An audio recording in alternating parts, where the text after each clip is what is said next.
Hello students, चलिए start करते हैं अपने नेक्स्ट क्वेश्चन नंबर 39 के साथ बेटा। X Y and Z are partner sharing profit and losses in the ratio 3:2:1। Balance sheet of the firm as at 31 March 2021 was as follow. अब यहाँ पर ये जो हमारे पास बैलेंस शीट देखिए यहाँ पे आपको बहुत कुछ नजर आएगा। देखिए क्या क्या है यहाँ पर। सबसे पहले यहाँ पर एक तो क्रेडिटर्स हैं, चलो ठीक है, यहाँ पे हमें समझ में आता है क्रेडिटर्स है। वर्कमैन कंपनसेशन रिजर्व है, इन्वेस्टमेंट फ्लक्चुएशन रिजर्व फंड है। ये दोनों के दोनों ऐसे फंड्स हैं जो कि पार्टनर के प्रॉफिट में से निकाले गए हैं। इसके अलावा अगर आप यहाँ पर देखेंगे तो यहाँ पर कुछ इन्वेस्टमेंट के बारे में भी अजीब सी बात नजर आ रही होगी आपको कि इन्वेस्टमेंट 15,000 रुपीज़ की, जबकि इसकी मार्केट वैल्यू के बारे में बोला गया। तो इसको भी देखेंगे इसका क्या मतलब है। यहाँ पर अगर आप देखेंगे तो यहाँ पर एक ओल्ड गुडविल भी नजर आ रही है आपको, तो यहाँ पर इस ओल्ड गुडविल का भी ट्रीटमेंट करना है। और साथ ही साथ यहाँ पर एक एडवर्टीजमेंट एक्सपेंडिचर्स भी है जिसको आपको यहाँ पर राइट ऑफ करना होगा। राइट, तो ये कुछ एक बातें होंगी जो आपको ध्यान में रखनी पड़ेंगी इस क्वेश्चन को सॉल्व करते समय। इसके अलावा जरा इसकी एडजस्टमेंट्स को देख लेते हैं। यहाँ पर जेड रिटायर हो रहा है और उसके बाद जो हमारी टर्म्स डिसाइड हो रही हैं उसमें goodwill of the firm is to be valued at 34,800, value of patent is to be reduced by 20% and that of machinery to 90%। तो चलिए देखेंगे इसको किस तरह से डील करना है। Provision for doubtful debts is to be at 6% on debtors. यहाँ पर प्रोविजन होगा हमारा 6% का डेटर्स के ऊपर। Z जो है यहाँ पर इन्वेस्टमेंट ले लेगा पूरी मार्केट वैल्यू से। तो इसको कैसे डील करना है अभी हम लोग समझते हैं इस क्वेश्चन में।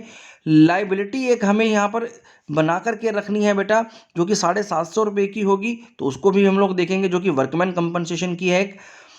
एक लाइबिलिटी 4,000 रुपये की है हमारे पास क्रेडिटर की, जो कि अब पे नहीं करनी है। तो यहाँ पर एक अलग से रिवैल्यूएशन का गेन हो रहा है। Amount due to Z to be paid as follows. अब ये जो अमाउंट बन रहा है जेड का वो किस तरह से पे करना है। 5067 तो इमीडिएटली हमें कैश में पे कर देना है।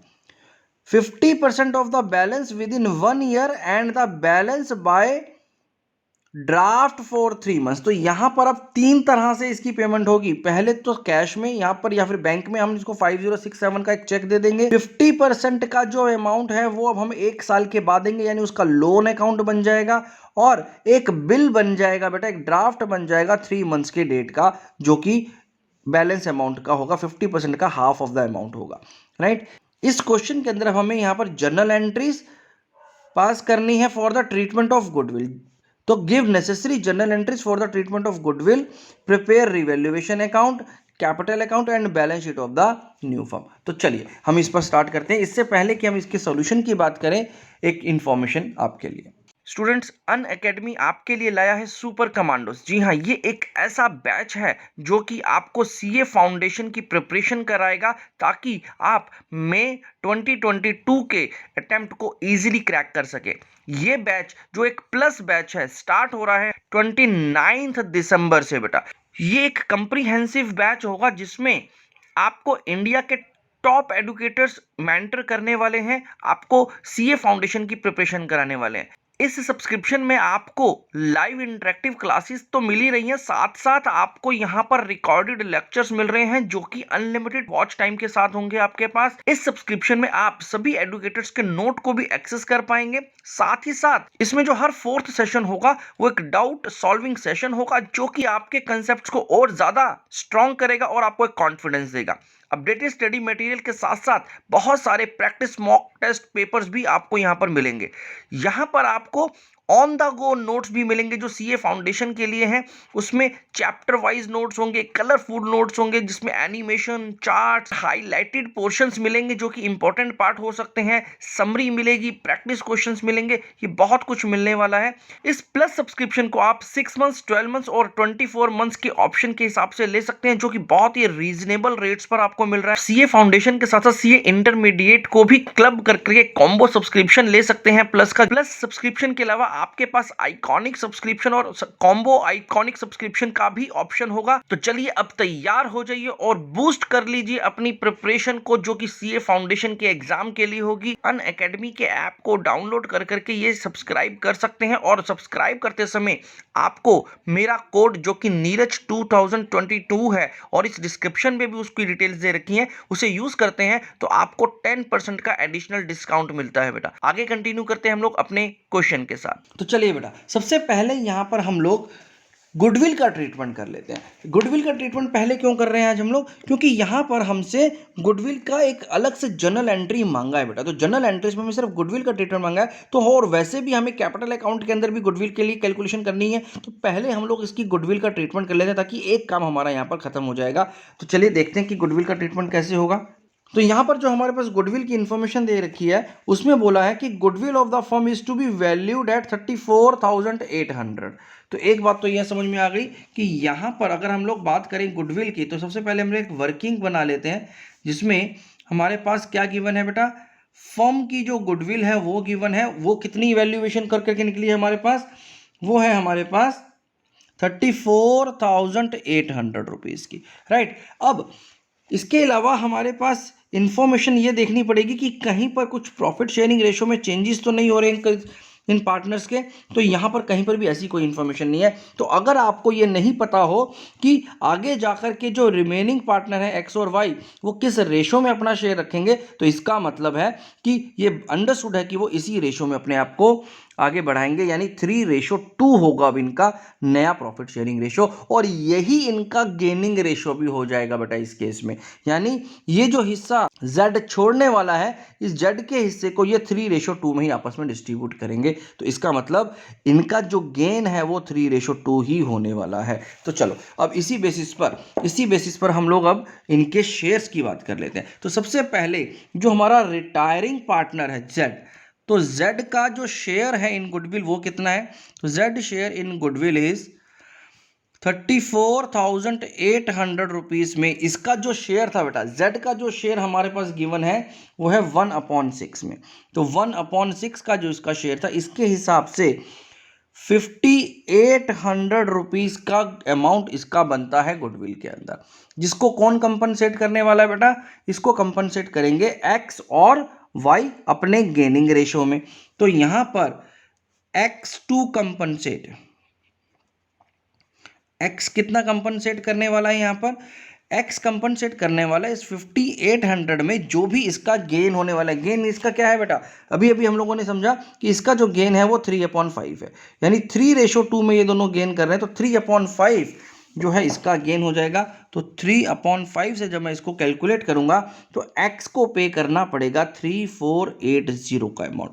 इसी तरह से Y भी यहाँ पर कंपनसेट करने वाला है, और Y कितना देगा इसमें, 5,800 में इसका 2/5 जो गेनिंग रेशो है उस रेशो में यहाँ पर ये कंपनसेट करेगा, जिसकी वैल्यू आ जाएगी 2,320 बेटा। तो ये तो हो गए इन दोनों के अमाउंट जो हम लोगों ने वर्किंग करी। तो इसकी अब एक जल्दी से जनरल एंट्री भी पास कर देते हैं। तो यहाँ पर क्या होगा, X capital account debited, Y's capital account debited to Z's capital account.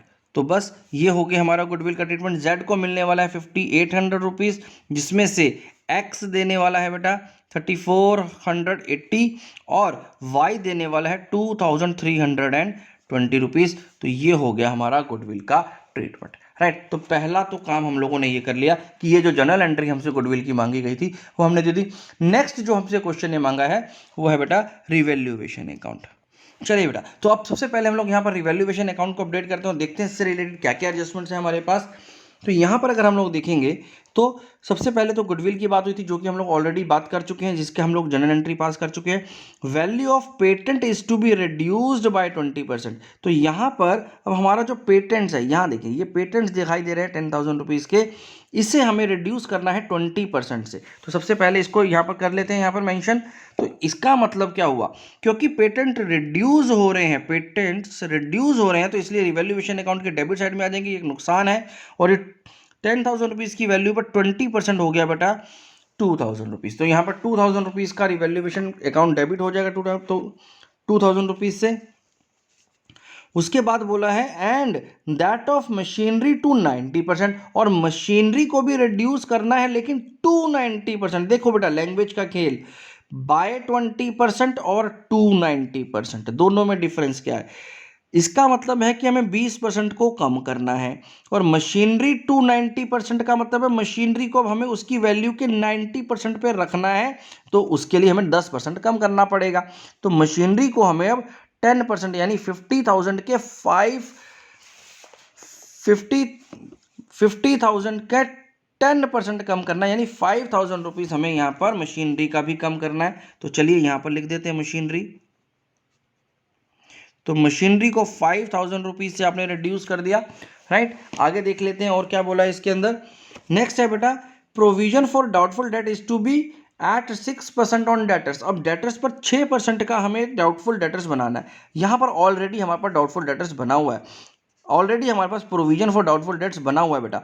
अब यहाँ पर हमें ये चेक करना है कि वो 6% है या नहीं, ये हमें चेक करना पड़ेगा। तो 40,000 का 6% अगर आप देखेंगे तो 6 4 24 यानी 2,400 रुपीज़ बनता है, यानी 400 रुपये अभी इसमें कम है। तो वो अब हमें और डालने पड़ेंगे जो कि रिवैल्यूएशन अकाउंट में डेबिट हो जाएंगे, क्योंकि यहाँ पर हमारा एक लॉस बढ़ रहा है प्रोविजन फॉर डाउटफुल डेटर्स के नाम पर, राइट। तो यहाँ पर हमारा पीडीडी यहाँ पर 400 रुपये से रिवैल्यूएशन अकाउंट को डेबिट कर रहा है। चलिए आगे देखते हैं।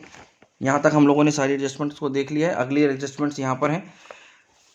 Z took the investment at market value. तो यहाँ पर अब क्या हुआ, हमारी जो एक इन्वेस्टमेंट थी मार्केट वैल्यू पर Z ने ले लिया। Z कौन है, जो रिटायरिंग पार्टनर है। इसका मतलब क्या हुआ, देखो यहाँ पर हमारे पास ये जो इन्वेस्टमेंट की वैल्यू दे रखी है वो 15,000 रुपीज़ दे रखी है, जबकि इसकी मार्केट वैल्यू कितनी है 17,600। अब इस इन्वेस्टमेंट को Z ले गया बेटा, ये जो हमारा रिटायरिंग पार्टनर था वो ले गया, और कितने पैसों में लेके गया है, वो 17,600 रुपीज़ में लेकर के गया। तो इसका मतलब फर्म के लिए फ़ायदे की बात है, राइट। फर्म के लिए कितना फ़ायदा हुआ, 2,600 रुपीज़ का यहाँ पर हमें फ़ायदा हो रहा है बेटा इन्वेस्टमेंट के ऊपर। तो चलिए, तो क्योंकि इन्वेस्टमेंट के ऊपर यहाँ पर फ़ायदा हो रहा है तो यहाँ पर रिवैल्यूएशन अकाउंट में इन्वेस्टमेंट आ जाएगा, जिसमें 2,600 रुपीज़ का आपको फ़ायदा हुआ। अब क्योंकि ये Z लेकर के गया तो Z के कैपिटल अकाउंट में हम लोग इसको आगे जाकर के मेंशन करेंगे, राइट। चलिए आगे देख लेते हैं। तब तक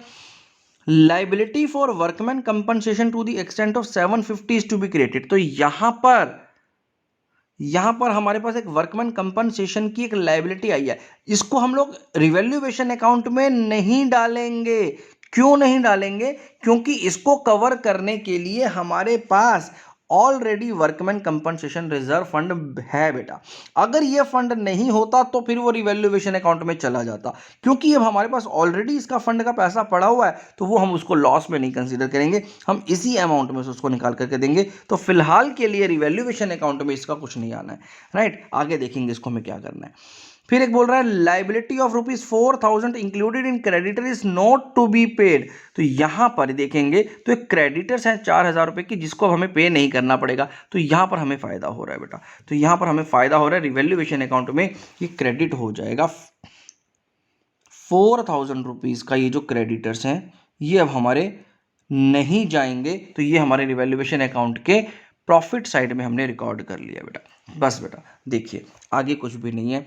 amount due to Z to be paid, अब ये तो जो अमाउंट बनेगा Z का वो हमें उसको इस तरह से पे करना है। तो इसके अंदर अब रिवैल्यूएशन अकाउंट से रिलेटेड कुछ नहीं है, तो रिवैल्यूएशन अकाउंट हमारा इतना ही है।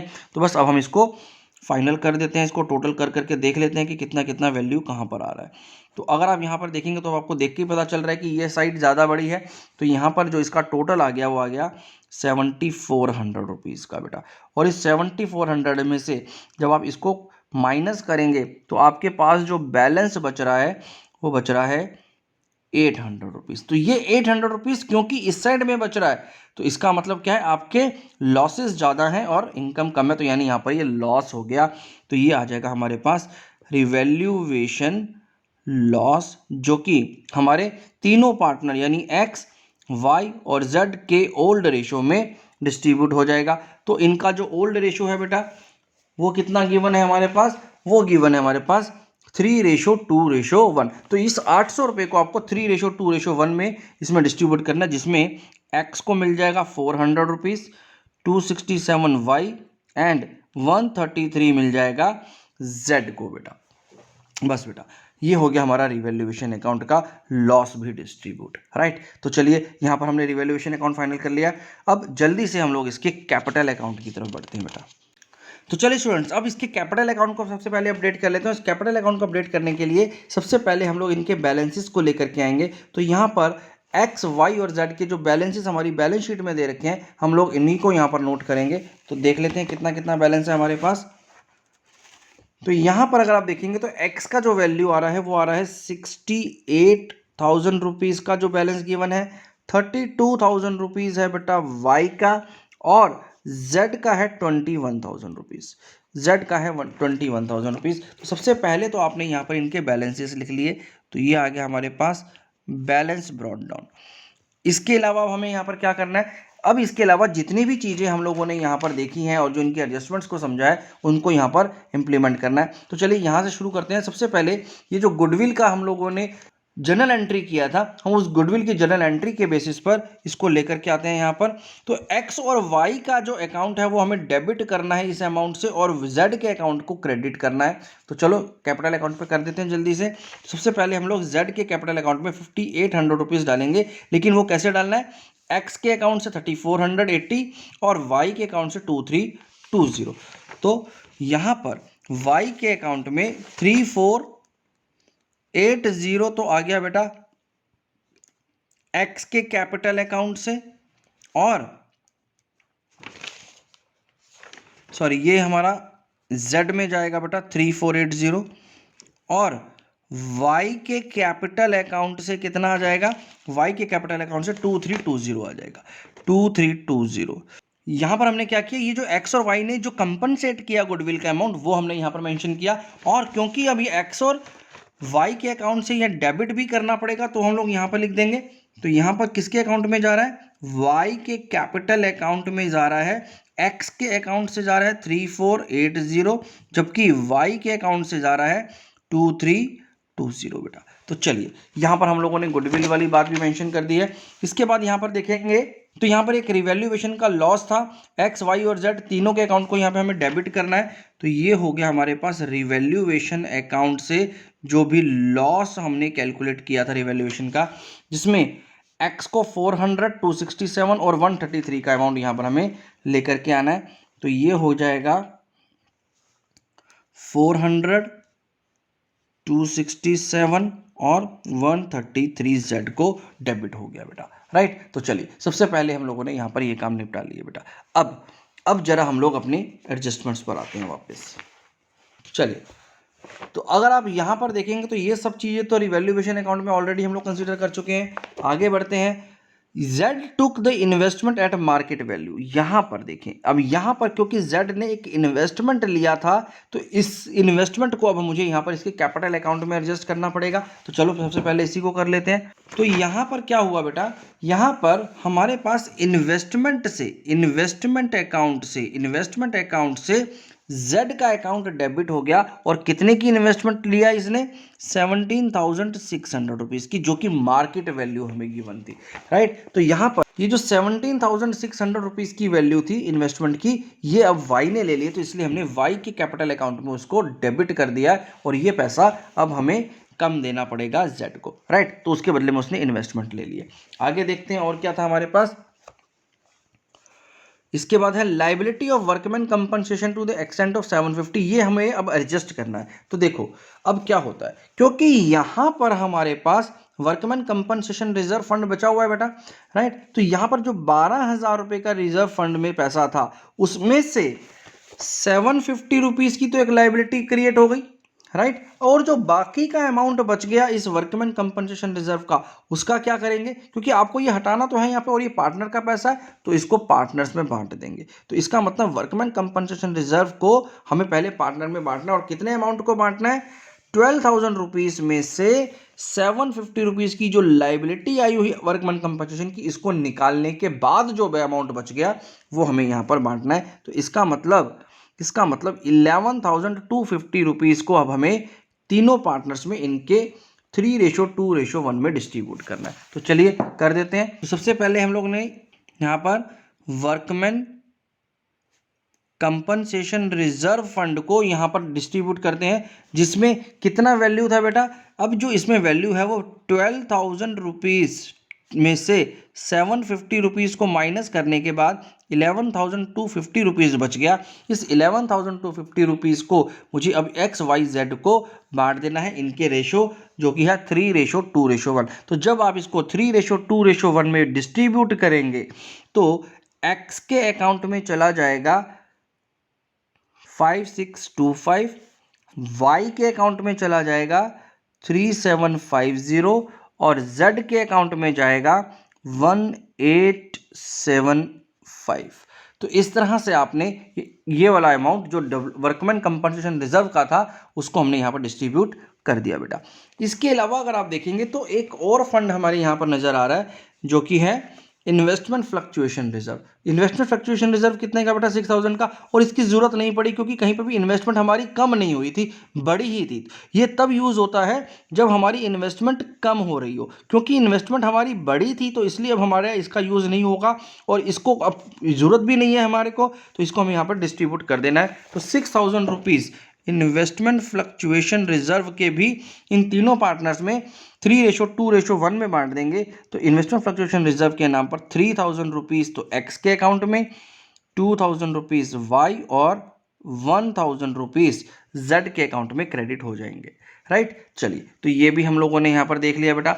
इसके अलावा अगर आप यहाँ पर देखेंगे तो यहाँ पर गुडविल और एडवर्टीजमेंट एक्सपेंडिचर भी है, तो इसको भी यहाँ पर डिस्ट्रीब्यूट करना होगा।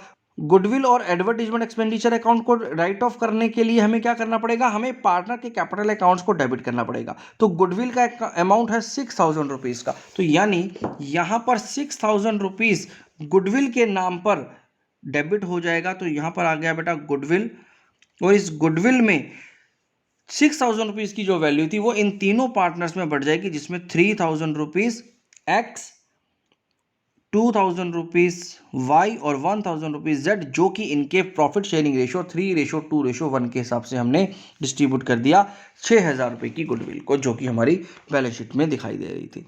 राइट, इसके अलावा भी एक और है हमारे पास एडवर्टीजमेंट एक्सपेंडिचर अकाउंट, जो कि 5250 की वैल्यू का है, तो ये भी यहाँ पर आ जाएगा। तो एडवर्टीजमेंट एक्सपेंडिचर अकाउंट को भी अब आप 3:2:1 में बांटेंगे, जिसकी वैल्यू है 5250। तो जब मैं 5250 को बांटूंगा बेटा तो इसको मिलेगा 2625, वाई को मिलेगा 1750 और जेड को मिलेगा 875 रुपीज़। तो 875 रुपीज़ जेड के अकाउंट में डेबिट करने पड़ेंगे इस एडवर्टीजमेंट एक्सपेंडिचर के नाम पर। राइट, तो चलिए यहाँ पर हम लोगों ने इन चारों चीज़ों को भी कंसीडर कर लिया। वापिस आते हैं यहाँ पर, देखते हैं इसके अलावा अगर आप देखेंगे तो यहाँ पर creditor is not to be paid है, तो हमें इससे कोई लेना देना नहीं है, ये हमारा ऑलरेडी रिवैल्यूएशन में हो चुका है। अब यहाँ पर ये जो लास्ट एडजस्टमेंट है इसमें अब हमें ये बताना है कि जितना भी अमाउंट जेड को देना बनता है उसको किस तरह से देना। तो सबसे पहले हमें ये देखना है कि अब जेड का अमाउंट बनता कितना, यानी कैपिटल अकाउंट का काम करीब करीब हमारा अब खत्म होने पर है बेटा। राइट, तो ऑलमोस्ट ये खत्म हो चुका है, तो अब हम इसको फाइनल करना है। तो चलिए इसको टोटल कर देते हैं। तो यहाँ पर अगर मैं इसको टोटल करूँगा तो इसको थोड़ा सा हमें स्पेस लेना पड़ेगा, क्योंकि यहाँ पर एडजस्टमेंट्स हमें करनी पड़ेंगी जो कि Z के अकाउंट में होगी बेटा, तो इसलिए हम इसको थोड़ा सा एक्सटेंड कर लेते हैं ताकि हमारे पास स्पेस हो जाए। चलिए, तो यहाँ पर सबसे पहले अगर मैं बात करूँ x को हम लोग सबसे पहले फाइनल कर सकते हैं। तो x का जो टोटल अमाउंट आ जाएगा यहाँ पर वो आ जाएगा बेटा 76,625, 76,625।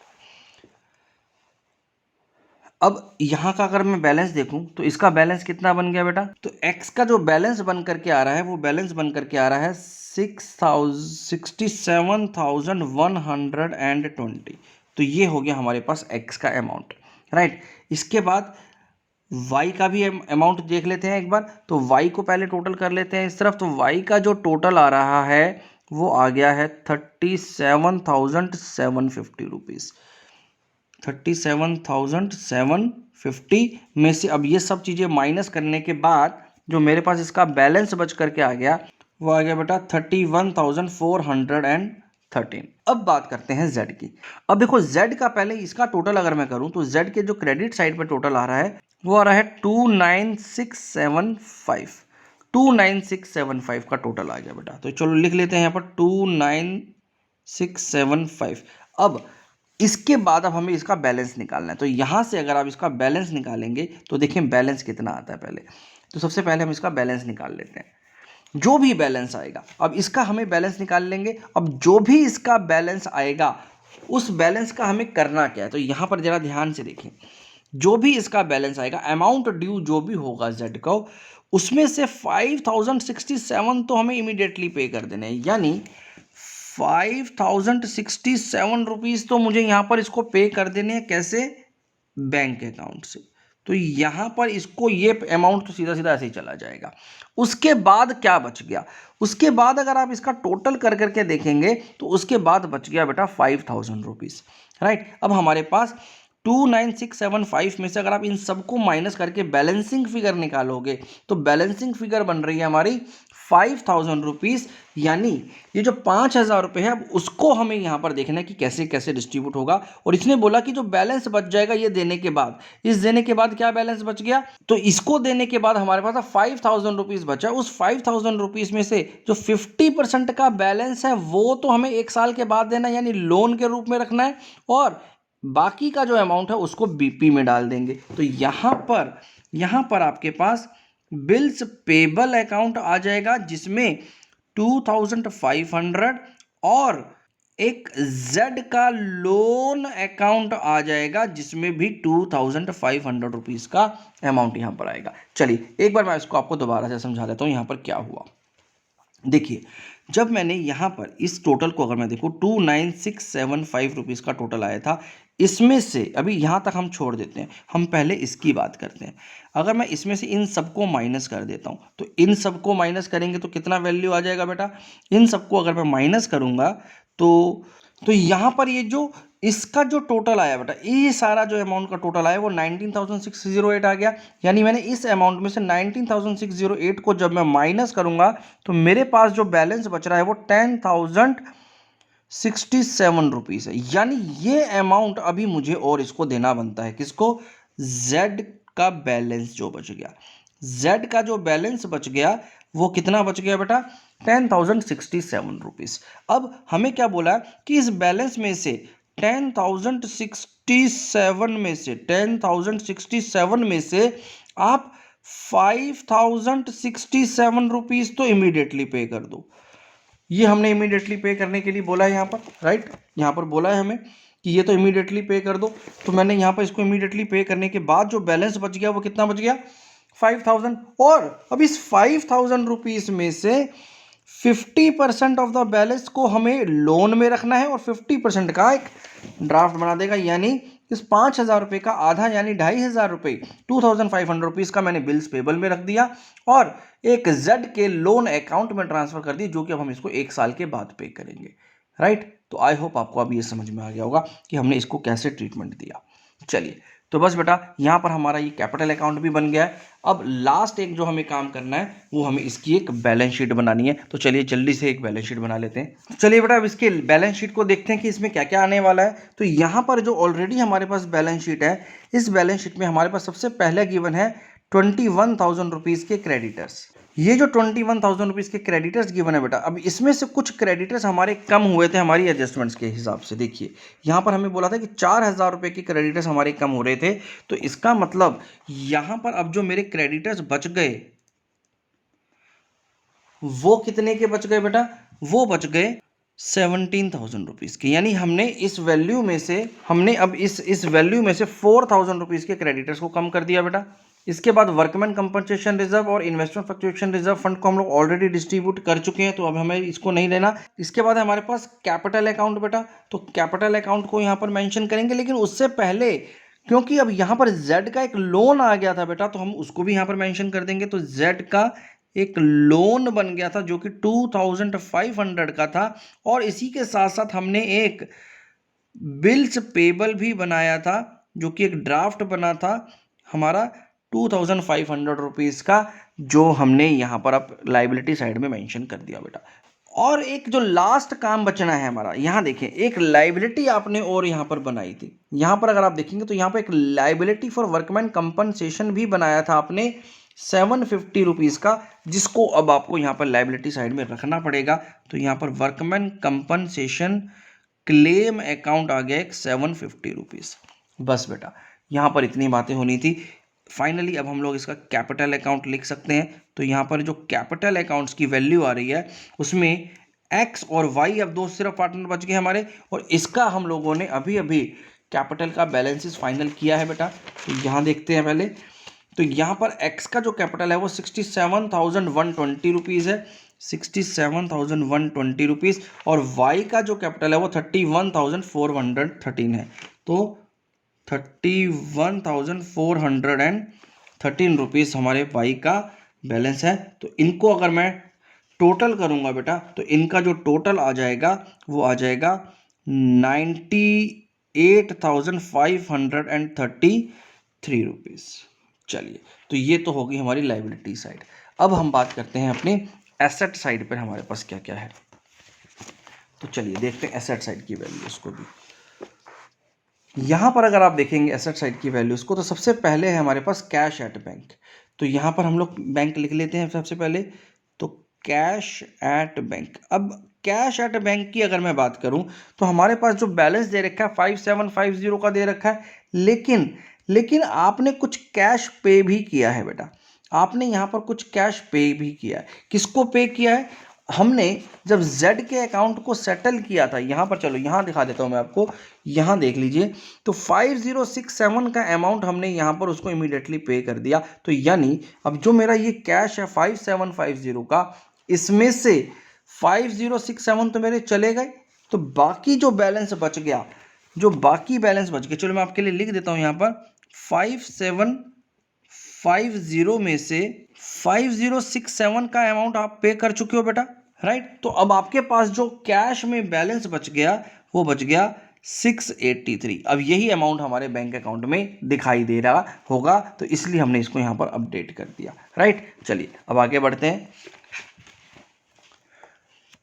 नेक्स्ट है बेटा हमारे पास डेटर्स 40,000 रुपीज़ के। इसमें कोई वैल्यू में चेंज नहीं हुआ, डेटर्स की वैल्यू में कोई चेंज नहीं हुआ। तो डेटर्स को तो पहले हम ऐसे लिख लेते हैं, 40,000 रुपीज़ के डेटर्स हैं हमारे पास।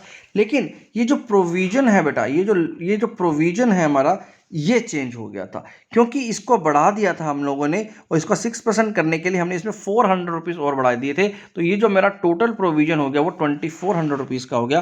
तो वो मुझे यहाँ पर अब लिखना पड़ेगा, less provision for doubtful debtors, जो कि है 2400 रुपीज़ का। तो इसका मतलब अब जो हमारे पास यहाँ पर जो वैल्यू रिफ्लेक्ट करेगी वो होगी 37,600 रुपीज़ की, राइट।